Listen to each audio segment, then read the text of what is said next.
Have you ever nurtured a dream so fragile, so deeply personal, that the mere thought of sharing it felt like exposing a tender wound to the harsh wind? Such was the world of Anna, a woman whose beauty was a soft, understated glow, like winter light filtering through frosted panes. At 24, Anna carried herself with a quiet grace, her shoulders curving inward ever so slightly, a silent testament to a past that had taught her caution. Her light pink wool dress, a gentle embrace against the chill of the winter air, seemed to echo her delicate nature. Tonight, Anna was waiting for a blind date, a nervous flutter in her stomach, a fragile hope blossoming in her heart. This wasn't just any date. It was a tentative step back into a world she had retreated from, a world that had once promised love and then delivered a crushing betrayal. Her last relationship had left an indelible mark, a deep fissure in her confidence, making her believe that her quiet strength was a weakness, her thoughtful silence a flaw. The cafe, a haven of warmth and soft lighting, felt both comforting and intimidating. Each clink of a coffee cup, each murmur of conversation, seemed amplified, a symphony of other people's vibrant lives, while Anna sat alone, hopeful note. She fiddled with the strap of her small purse, her eyes occasionally drifting towards the entrance, a silent prayer on her lips that this time, just this once, things would be different. She wasn't looking for grand gestures or dramatic declarations. She simply yearned for connection, for someone who could see beyond the quiet exterior to the vibrant soul within. Her talent, a remarkable gift for crafting intricate, miniature worlds within glass terrariums, was a secret she guarded fiercely. Each tiny ecosystem, a testament to resilience and delicate beauty, was a mirror to her own longing for growth and renewal. But who would ever truly see that? Who would understand the profound stories she wove with moss and tiny figurines? The cafe door chimed, and Anna's heart gave a hopeful leap, only to settle back into its rhythmic beat as a different figure entered. The minutes stretched, each one feeling like an hour, and the knot of anxiety in her stomach tightened. Was she foolish to hope? Was she destined to remain a background character in her own story, forever observing life from a distance? The weight of past rejections pressed down on her, a familiar, unwelcome cloak. Yet, beneath it all, a tiny ember of defiance flickered, a silent vow that she wouldn't let her past define her future, no matter how daunting the present seemed. She took a slow, deep breath, trying to calm the tremor in her hands. This was a risk, yes, but isn't every step towards healing a risk? Isn't every attempt at connection an act of courage? The thought, though small, brought a faint blush to her cheeks, a fleeting moment of self-acceptance in a sea of doubt. The cafe door chimed again, a more insistent, almost dramatic sound this time. Anna's gaze, which had been fixed on the condensation patterns on her water glass, flickered up. A woman stood in the doorway, her presence immediately commanding attention. She was older, perhaps in her late 60s, but carried herself with an air of regal authority, softened by a warmth that radiated from her dark, intelligent eyes. Her dark green dress, exquisitely tailored, spoke of understated elegance and quiet power. She surveyed the room, her gaze sweeping over the tables, and then, with an almost imperceptible nod, honed in on Anna. Anna felt a strange pull, a sense of being seen, not just observed. The woman began to walk towards her, her steps measured and deliberate, and with each step, a faint, almost imperceptible hum of anticipation filled the air around Anna. Was this her date's mother? The thought was absurd, yet a tiny seed of curiosity had been planted. The woman reached Anna's table, a gentle smile gracing her lips, but her eyes held a hint of apology, a shadow of concern. "Are you Anna?" she asked, her voice a melodic blend of authority and kindness, with a distinct, charming accent that Anna couldn't quite place. Anna, caught off guard, managed a small nod, her voice momentarily caught in her throat. "Yes, I am," she finally managed, her voice a soft murmur. The woman's smile deepened, a genuine warmth spreading across her face. "My name is Mrs. Lee," she introduced herself, her hand extending in a graceful gesture. Anna took it, finding the grip firm and reassuring. My son, Hyan Wu, is terribly sorry. He's running late. Mrs. Lee's words hung in the air, unexpected and yet strangely comforting. Hyan Wu. So, this was her date's mother. The initial shock gave way to a wave of relief, mixed with a fresh surge of anxiety. It was unusual, certainly, for a blind date's mother to arrive first, but there was something disarmingly sincere about Mrs. Lee that immediately put Anna at ease. Mrs. Lee settled into the chair opposite Anna, her movements fluid and elegant. He insisted I come ahead, she explained, a hint of exasperation, yet also pride in her tone. He's a very busy man, unfortunately, with demanding responsibilities. But he wouldn't want to keep you waiting alone, especially on such a cold evening. Her gaze held Anna's, a silent message of understanding passing between them. Anna felt a blush creep up her neck. Oh, it's quite all right, Mrs. Lee, she said, trying to sound more confident than she felt. It happens, but deep down, a familiar ache resurfaced. Was this a sign? Another instance of being overlooked, of being deemed less important than demanding responsibilities? The old wounds, though carefully stitched, still throbbed occasionally. Mrs. Lee, as if sensing Anna's unspoken thoughts, reached across the table and gently patted her hand. Please call me Hannah, she said, her voice soft. And don't worry, my son is a good man, despite his sometimes overwhelming schedule. He truly values punctuality, which is why this is so unusual for him. Something truly unforeseen must have come up. Her words were a balm, a gentle reassurance that quieted the rising tide of Anna's self-doubt. Hannah's eyes, full of a deep, knowing wisdom, seemed to peer into Anna's very soul, seeing the fragility beneath the polite exterior. Anna felt a strange sense of comfort in this unexpected encounter. Perhaps this wasn't just a blind date. Perhaps it was something more, something entirely different. Could an unexpected detour lead to the very path she was meant to take? Hannah settled more comfortably into her seat, her gaze still fixed on Anna with an almost maternal warmth. So, Anna, she began, her voice a gentle inquiry, tell me a little about yourself. Hyan Wu has told me a little, of course, but I prefer to make my own judgments.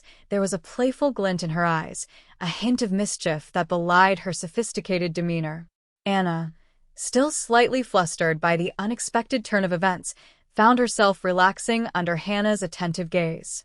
It had been a long time since someone had looked at her with such genuine interest, without the undercurrent of judgment or the superficiality that often accompanied new introductions. Oh, there's not much to tell, really, Anna demurred, a familiar shyness creeping into her voice. She felt a pang of inadequacy, a fear that her quiet life, her solitary passions, would seem uninteresting to this elegant woman.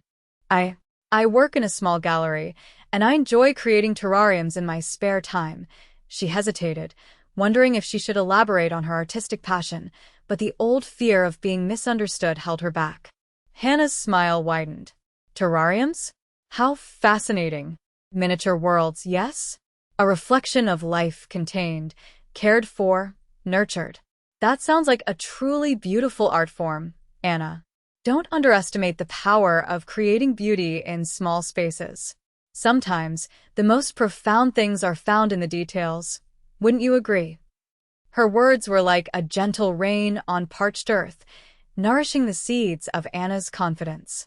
Hannah didn't dismiss her, didn't find her passions mundane.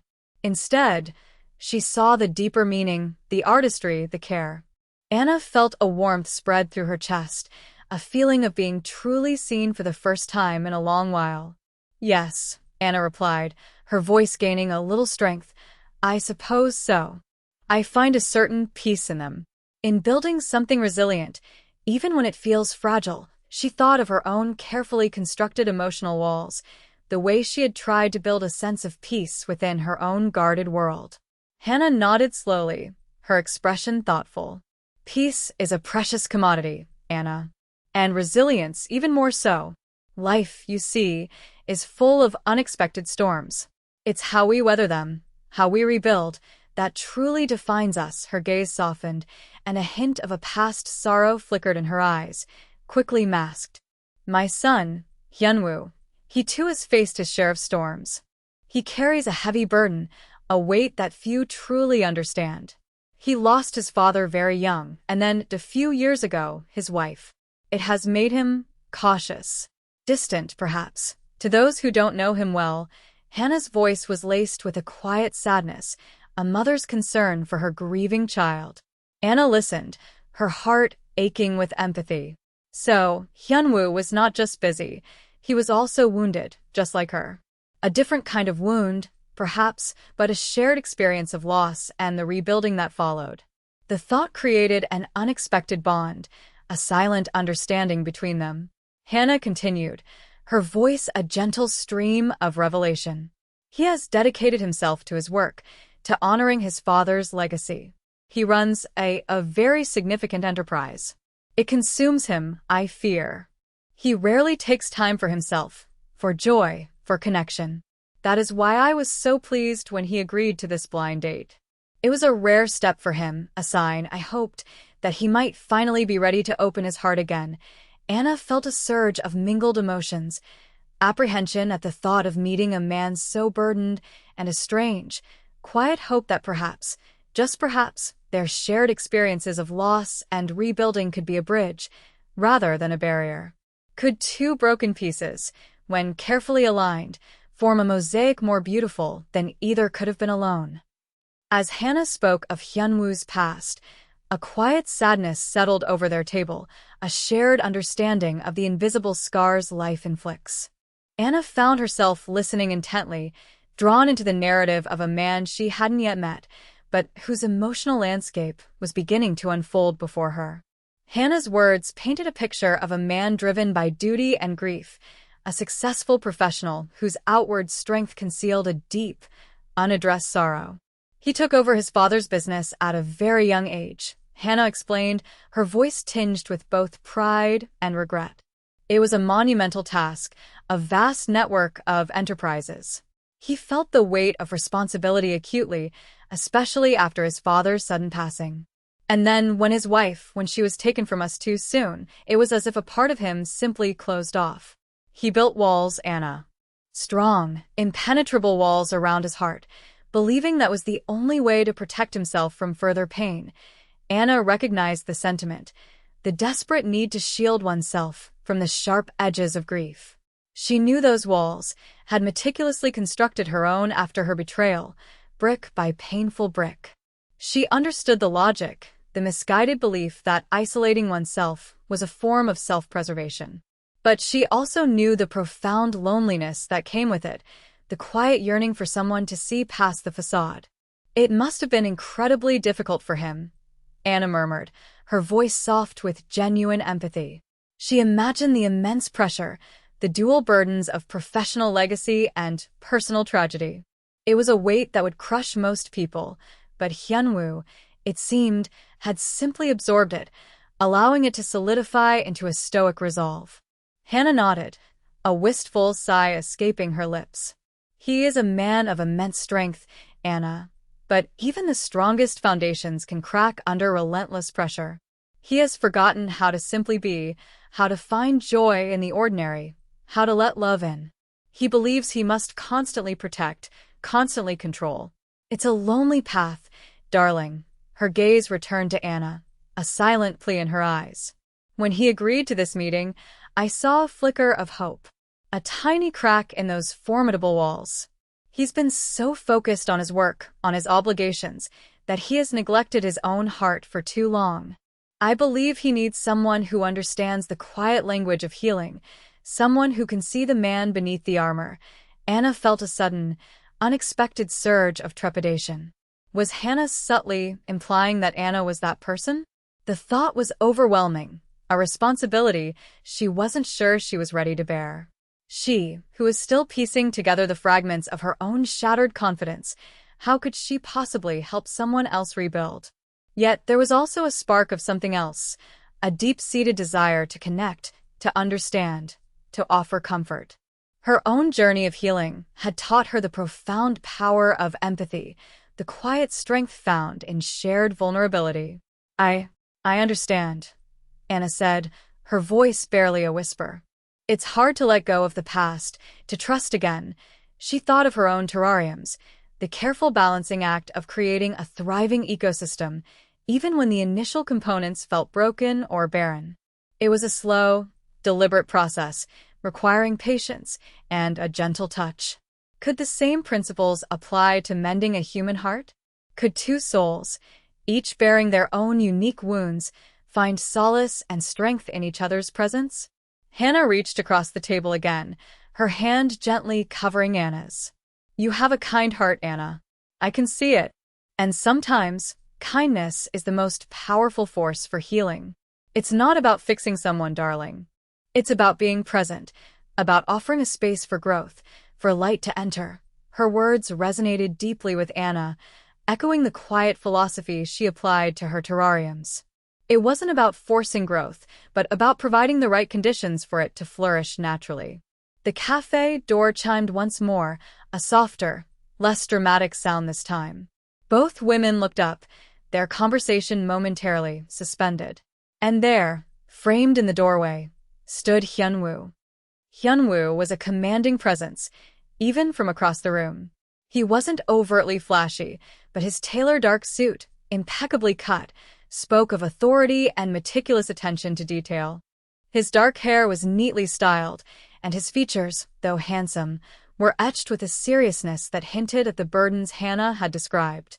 His eyes, dark and intense, scanned the room, instantly finding Hannah and then, almost reluctantly, settling on Anna. There was an undeniable air of quiet power about him, a subtle intensity that made the other patrons seem to fade into the background. As he began to walk towards their table, his gait was purposeful, each step radiating a controlled strength. Anna felt a fresh wave of nervousness wash over her. This was the man whose life was a tapestry woven with duty and grief, the man who had built formidable walls around his heart. Could she, the quiet artist of miniature worlds, possibly connect with someone so formidable, so seemingly distant? He reached the table and, with a subtle nod, acknowledged Anna before turning to his mother. "Mother," he said, his voice a deep, resonant baritone, a stark contrast to Hannah's gentle tones. There was a touch of deference, but also a hint of underlying tension in his voice. "I apologize for my tardiness." There was an unforeseen complication, he didn't elaborate, and Anna noticed the way his jaw subtly tightened, a fleeting glimpse of the pressure he carried. Hannah smiled, a knowing glint in her eyes. "It's quite all right, Hyan Wu. Anna and I have had a lovely chat. We were just discussing the delicate art of nurturing resilience." She gave a pointed look, a subtle message passed between mother and son. Hyan Wu's gaze flickered to Anna, a brief, almost imperceptible softening in his intense eyes. "Anna," he said, his voice a little less formal now, though still reserved. He extended a hand, his touch firm and surprisingly warm. "It's a pleasure to finally meet you. Again, my sincerest apologies for the delay." Anna took his hand, feeling a jolt of something she couldn't quite name, a mix of apprehension and a strange, undeniable intrigue. "It's nice to meet you too, Hyan Wu," she replied, her voice a little softer than she intended. She noticed a faint, almost imperceptible scar tracing his right eyebrow, a tiny imperfection that somehow made his otherwise stoic face more human. He settled into the third chair, his presence immediately filling the space, shifting the dynamic of their cozy corner. The air became charged with an unspoken energy, a blend of his quiet intensity and Anna's gentle anticipation. Hannah, ever the astute observer, seemed to sense the slight awkwardness, the invisible barrier that still existed between the two. "Hyan Wu, Anna creates exquisite terrariums," she prompted, clearly trying to find common ground. "She brings miniature worlds to life." Hyan Wu turned to Anna, a flicker of genuine curiosity in his eyes. "Terrariums?" he echoed, the words sounding foreign on his lips. "That sounds unique." A delicate pursuit. Anna felt a familiar blush creep up her neck. She struggled to explain her passion, knowing that to someone like Hyan Wu, whose world was undoubtedly one of grand scale and high stakes, her art might seem trivial. "Yes," she began. choosing her words carefully. They're small, self-sustaining ecosystems. They represent growth, resilience, the ability to thrive even in confined spaces. She looked directly at him, hoping he would understand the deeper metaphor. Hyan Wu listened, his expression unreadable, but Anna sensed a subtle shift in his demeanor, a hint of something beyond mere politeness. Was it possible that this man, burdened by so much, could see the profound beauty in small, delicate things? Could he, too, yearn for a contained, resilient world, free from the storms he constantly battled? The question hung in the air, unspoken but potent. Hyan Wu's gaze lingered on Anna, a thoughtful silence stretching between them. His intense eyes, which had initially seemed so guarded, now held a hint of introspection. He wasn't just hearing her words, he seemed to be processing them, weighing their meaning against the backdrop of his own complex life.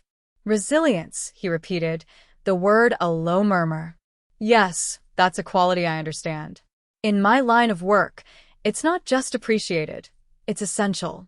The ability to endure, to adapt, to rebuild, it's the cornerstone of any lasting enterprise. There was a weariness in his tone, a subtle acknowledgement of the constant battles he fought, both professionally and, as Hannah had revealed, personally. Anna felt a ripple of understanding. Their worlds, seemingly so disparate, shared this fundamental principle, the necessity of resilience. Whether it was a miniature ecosystem thriving behind glass or a vast business empire weathering economic storms, the underlying need to adapt and persist remained the same. It's about finding strength in vulnerability, isn't it? Anna ventured, emboldened by his openness. About understanding that sometimes the most rigid structures are the most easily broken. But something that can bend, something that can grow around obstacles, that's truly strong. She thought of the tiny plants in her terrariums, pushing through layers of soil and rock, seeking light. Hyan Wu looked at her then, a direct, piercing gaze that made her heart flutter. For a moment, the guardedness in his eyes seemed to lift, revealing a glimpse of the man beneath the professional facade. An interesting perspective, he conceded, a faint, almost imperceptible curve to his lips that might have been the beginnings of a smile.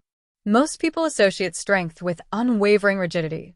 But you see it differently. He paused, his gaze drifting to the window, where snowflakes were beginning to dance outside, illuminated by the cafe's warm glow. My father always said that a true leader isn't afraid to rebuild, to admit when a foundation needs strengthening. But after his passing, and then after my wife's, I confess, I focused more on reinforcing the existing walls, rather than finding new ways to build. His voice was tinged with a regret that was both profound and deeply personal. Hannah, who had been observing their exchange with a quiet satisfaction, gently interjected, and sometimes, Hyan Wu, it takes someone else to show you where the new foundations can be laid. Someone with a different kind of vision. Her words were a subtle nudge, a gentle push towards connection. Hyan Wu's eyes returned to Anna, a flicker of something unreadable passing between them. He was a man accustomed to control, to leading, to making decisive choices.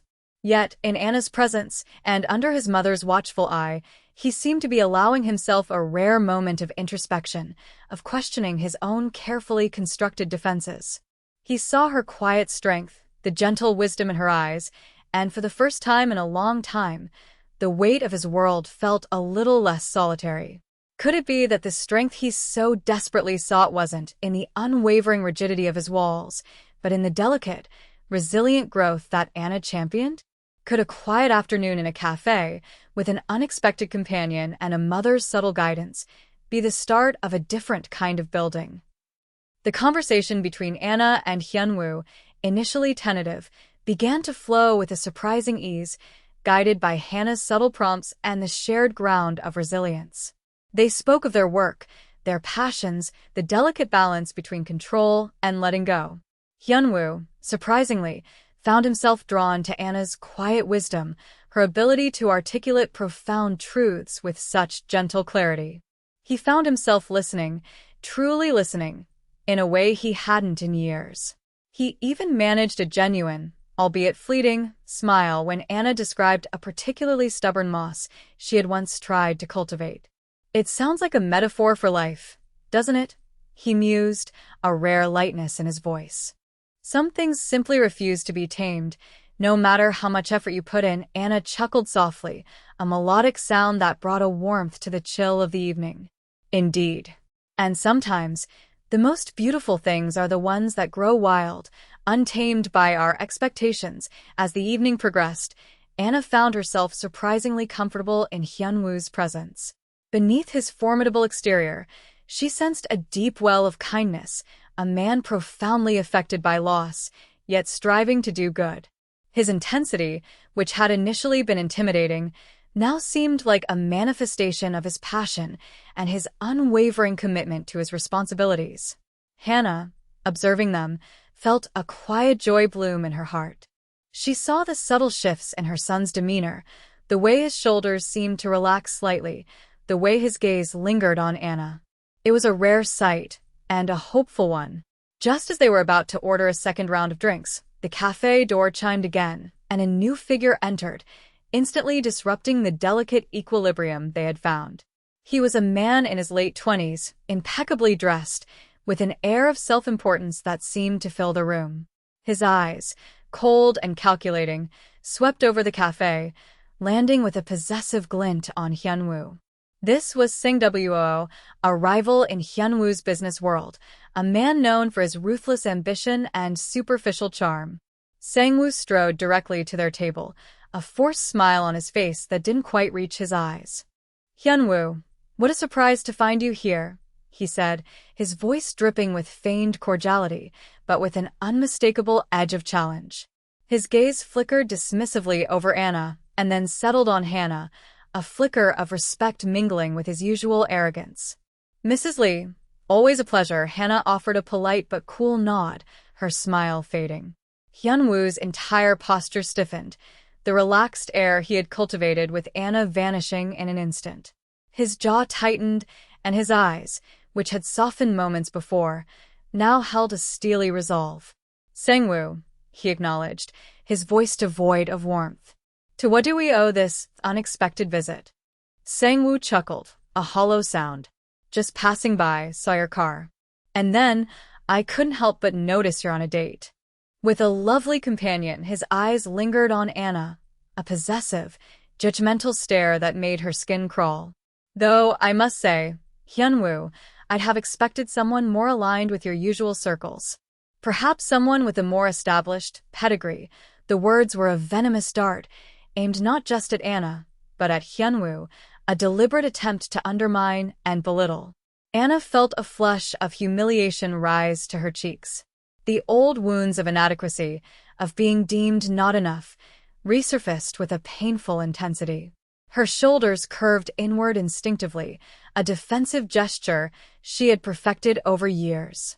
Hyan Wu, however, remained outwardly calm, though Anna could feel the tension radiating from him. His eyes, however, burned with a quiet fury.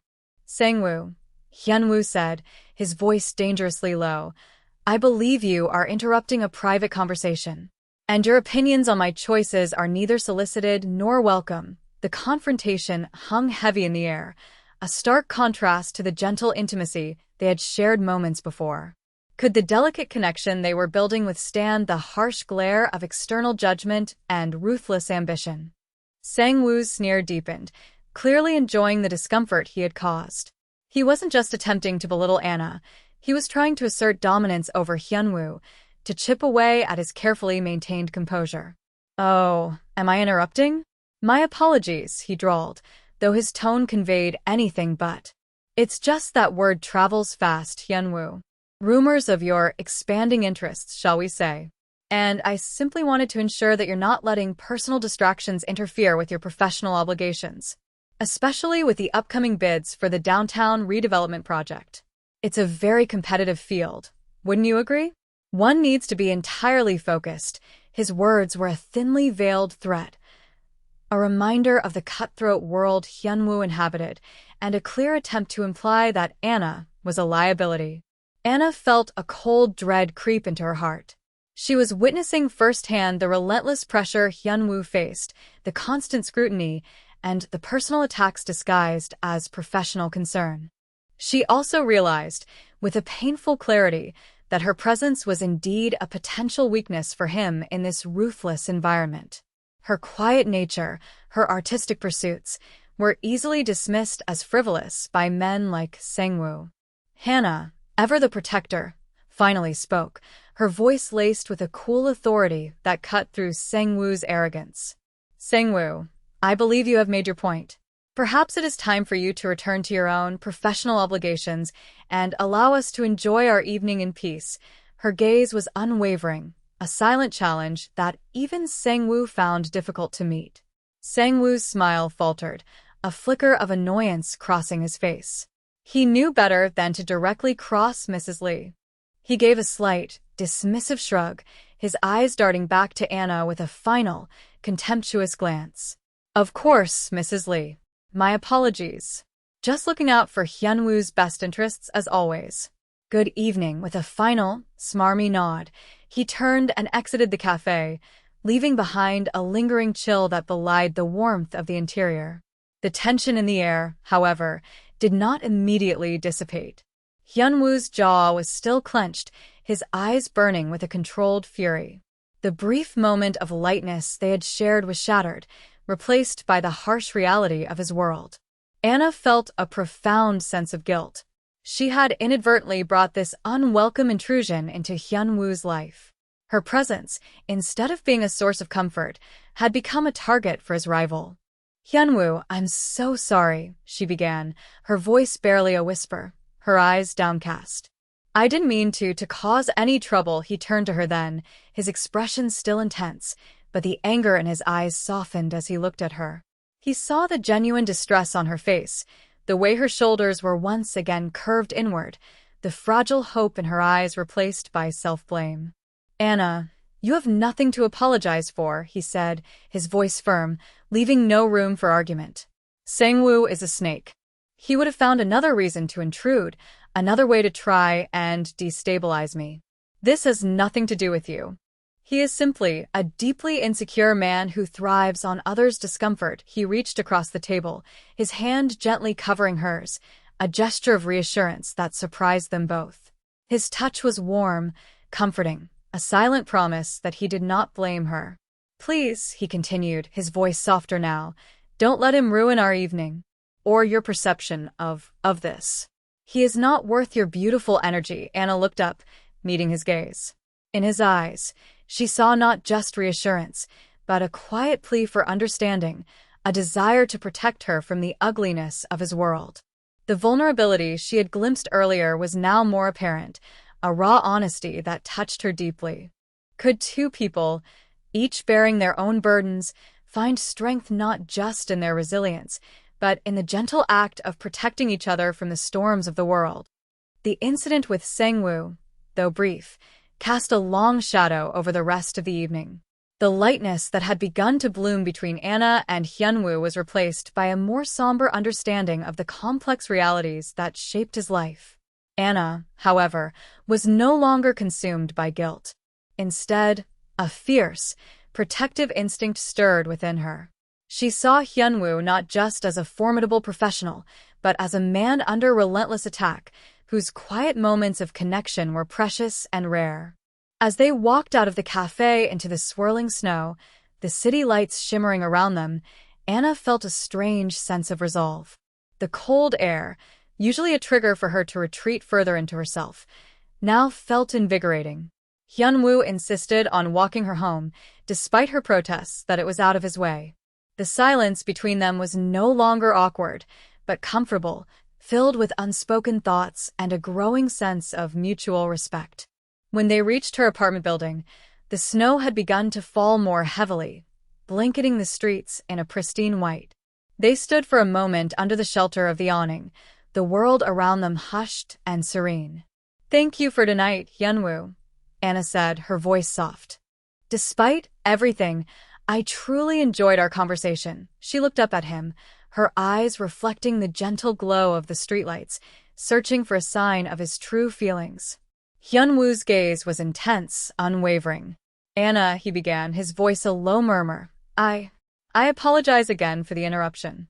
And for the glimpse into the less pleasant aspects of my world.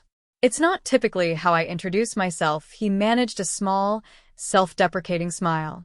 "But I also want to thank you for listening, for understanding, for not judging," he paused, his eyes searching hers, a vulnerability in their depths that Anna hadn't seen before. "And for your terrariums.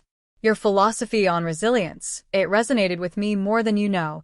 A warmth spread through Anna's chest. To be truly seen, truly understood, was a rare and precious gift. "Perhaps," she ventured, "we could continue our conversation sometime? Without the interruptions?" A hopeful question, a tentative step into the unknown. Hyan Wu's smile finally bloomed, a genuine, breathtaking sight that transformed his serious face. It was a smile that reached his eyes, chasing away the shadows of grief and burden, revealing a warmth that had been hidden for too long. "I would like that very much, Anna," he said, his voice husky with emotion. "More than you know." He took a small step closer, and for a moment, Anna thought he might lean in, perhaps even kiss her. Her heart pounded in anticipation. But instead, he simply reached out, his hand gently brushing a snowflake from her hair. His touch was fleeting, yet incredibly tender, a silent promise. "Good night, Anna," he said, his gaze lingering on hers. "Please take care." He turned then and walked away into the falling snow, his figure gradually disappearing into the wintry night. Anna watched him go, a profound sense of hope blossoming in her heart. The evening hadn't been what she expected, not a typical blind date by any stretch. But it had been something far more meaningful, a connection forged not just in shared interests, but in shared vulnerabilities and a mutual understanding of resilience. She realized then that healing wasn't about erasing the past, but about building new foundations, brick by gentle brick, with people who saw the beauty in your brokenness. Could this unexpected encounter, born from a mother's loving intervention and a rival's cruel jab, be the beginning of her own new, resilient world? The next few weeks became a delicate dance of cautious connection. Hyan Wu, true to his word, reached out. Their dates were not grand, flashy affairs, but quiet dinners, walks in the snow-covered park, and surprisingly, visits to small, independent art galleries where Anna felt comfortable sharing her passion. He listened intently as she spoke of her terrariums, her eyes lighting up as she described the intricate ecosystems she created. He learned about the precise balance of light and moisture, the resilience of tiny ferns, the symbolism of each carefully placed stone. And in turn, Anna began to see more layers of Hyan Wu. She learned about the immense pressure of his business, the complex decisions he had to make, the constant battles against rivals like Sang-woo. She saw the heavy burden of his father's legacy and the quiet ache of his personal losses. But she also saw his unwavering integrity, his deep sense of loyalty, and the surprising tenderness that lay beneath his stoic exterior. Hannah, ever the watchful matriarch, observed their budding relationship with a quiet satisfaction. She would occasionally call Anna, ostensibly to check in, but subtly offering words of encouragement and insight into her son's complex personality. "He needs someone who sees beyond the Mafia boss rumors, darling," Hannah once confided, a wry chuckle in her voice. "Someone who sees the man who still mourns his father and wife, the man who carries the weight of so many responsibilities. He needs gentleness, Anna, even if he doesn't always know how to ask for it." Anna took Hannah's words to heart. She didn't try to fix Hyan Wu, or to force him to open up. Instead, she offered him a space of acceptance, a quiet sanctuary where he could simply be himself, without judgment or expectation. She shared her own vulnerabilities, the lingering pain of her past betrayal, the slow, arduous process of rebuilding her own confidence. And in sharing her story, she unknowingly gave him permission to acknowledge his own. One snowy afternoon, Hyan Wu surprised her with a visit to her small studio. He watched, fascinated, as she meticulously arranged tiny succulents and moss within a glass cloche. "It's like building a miniature world," he observed, his voice soft. A world where everything is in harmony, carefully balanced. Anna smiled. It's a reminder that even in chaos, there can be order. And that even the smallest things can thrive. Given the right conditions, he picked up a small, smooth river stone she had placed in a terrarium. And what about the broken things, Anna? The pieces that don't quite fit anymore? Anna looked at him, her gaze gentle. Sometimes, the broken pieces, when put back together with care, create something even more beautiful. Something with a story, with character. The cracks become part of the design, not flaws. Hyan Wu's eyes held hers, a profound understanding passing between them. He thought of his own brokenness, the cracks in his carefully constructed facade. Could it be that his own wounds, when acknowledged and tended to, could become part of a new, more beautiful design? Could Anna, with her gentle strength and her quiet wisdom, be the one to help him find the beauty in his own brokenness, to build a new foundation not just for his business, but for his heart? The transformation was subtle, almost imperceptible at first, like the slow unfurling of a delicate fern within a terrarium. Hyan Wu began to shed some of his guardedness in Anna's presence. He laughed more easily, shared more personal anecdotes, and even allowed himself moments of genuine vulnerability. Anna, in turn, blossomed under his quiet affection and unwavering respect. Her shoulders straightened, her voice gained a new confidence, and the light in her eyes shone brighter. Their connection deepened, woven with shared silences, understanding glances, and the quiet comfort of two souls finding solace in each other's presence. However, the world outside their gentle bubble remained. Sang Wu, ever watchful, saw the change in Hyan Wu, the softening around his edges, and interpreted it as a weakness. He escalated his attacks, spreading malicious rumors designed to undermine Hyan Wu's reputation and business dealings, hinting at personal improprieties. The pressure on Hyan Wu intensified, threatening to overwhelm the fragile peace he had found with Anna. One evening, Hyan Wu arrived at Anna's studio, his face etched with worry, the familiar tension in his jaw more pronounced than ever. Sang Wu is relentless, he admitted, his voice strained. He's trying to discredit me, to paint me as distracted, as someone who can't handle his responsibilities. He's using our connection against me, twisting it to imply I'm neglecting my duties for frivolous pursuits. Anna's heart ached for him. She saw the profound toll it was taking, threatening to drag him back into the lonely, guarded existence he had almost escaped. The old fear, the feeling of being a burden, threatened to resurface. But this time it was different. This time, she wasn't just afraid for herself. She was afraid for him. What can we do? Anna asked, her voice firm, a newfound strength in her eyes. We can't let him win, Hyan Wu. We can't let him define you, or us. Hyan Wu looked at her, a flicker of surprise in his eyes. He expected her to retreat, to be intimidated. Instead, he saw resilience, a fierce protectiveness that mirrored his own. He's called a press conference, Hyan Wu revealed, his voice grim, to address concerns about market stability. But I know it's a platform to publicly attack me, to try and force my hand on the redevelopment project. A heavy silence fell between them. It was a public arena, a battleground where he would be exposed and vulnerable.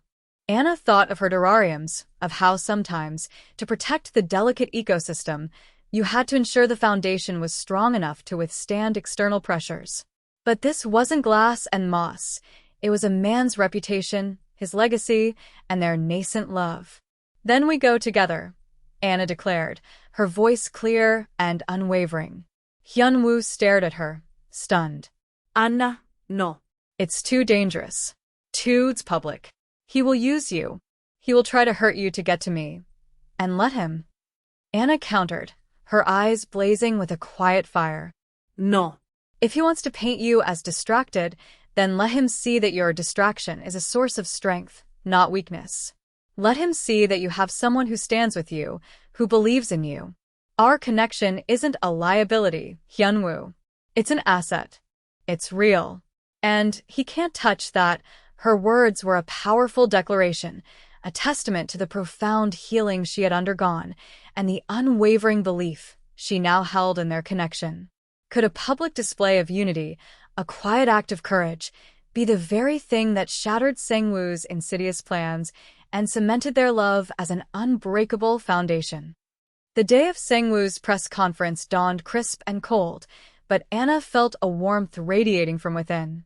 Dressed in a simple yet elegant ivory dress, a deliberate choice to convey quiet strength rather than overt glamour, she stood beside Hyan Wu, her hand gently but firmly linked with his. The room buzzed with reporters, cameras flashing, microphones thrust forward. Sang-woo, looking smug and confident, held court at the podium, his words dripping with insincere concern for market stability, while subtly, yet unmistakably, undermining Hyan Wu. He hinted at Hyan Wu's alleged personal life interfering with his professional judgment, suggesting a lack of focus that could jeopardize the crucial downtown redevelopment project. The reporters, sensing blood in the water, turned their attention to Hyan Wu, questions about his distractions flying thick and fast. Hyan Wu, usually stoic and reserved, felt a surge of anger, but also a profound sense of calm as he looked at Anna. Her presence, her unwavering support, was a shield against the venomous accusations. He squeezed her hand, a silent message of gratitude and resolve. Then, with a deep breath, he stepped forward, pulling Anna gently with him. The room fell into a stunned silence as the cameras focused on them, capturing the unexpected image of the formidable businessman and the quiet, beautiful woman by his side. "I am here today to address these baseless accusations," Hyan Wu began, his voice resonating with authority, yet tinged with an unexpected sincerity. "And to introduce you to Anna. She is not a distraction, as some would maliciously imply. She is a source of strength, of inspiration, and a testament to the kind of future I am committed to building, both professionally and personally." He turned to Anna, his gaze full of a tender devotion that silenced every cynical reporter in the room. "Anna has taught me the true meaning of resilience. She has shown me that true strength isn't about building impenetrable walls, but about nurturing growth, about finding beauty in what is broken, and about having the courage to rebuild. She is an artist who creates miniature worlds of harmony and life.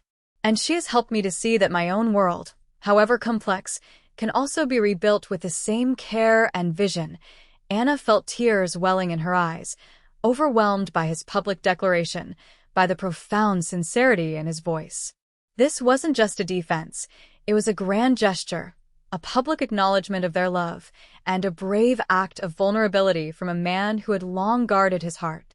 He then turned back to the reporters, his eyes blazing with a renewed resolve.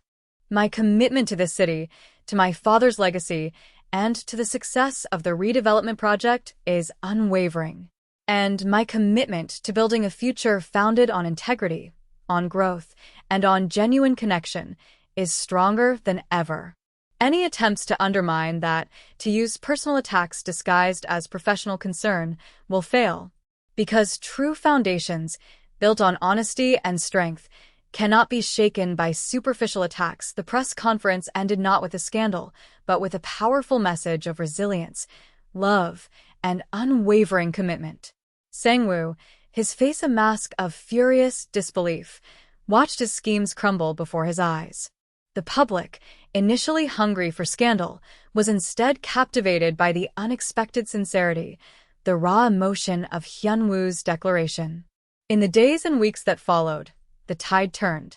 Hyan Wu's reputation was not only salvaged but elevated. The redevelopment project moved forward with renewed public support, and Sang-woo's attempts to destabilize him backfired spectacularly, exposing his own ruthless tactics. Anna and Hyan Wu's love story, born from an unexpected meeting and forged in the crucible of public scrutiny, became a quiet inspiration. They continued to build their life together, brick by gentle brick, a testament to the power of healing, the strength found in vulnerability, and the enduring beauty of a love that dared to rebuild. Have you ever wondered if the greatest acts of courage are not always found in grand battles, but in the quiet, unwavering commitment to love, to healing, and to building a future, one resilient piece at a time?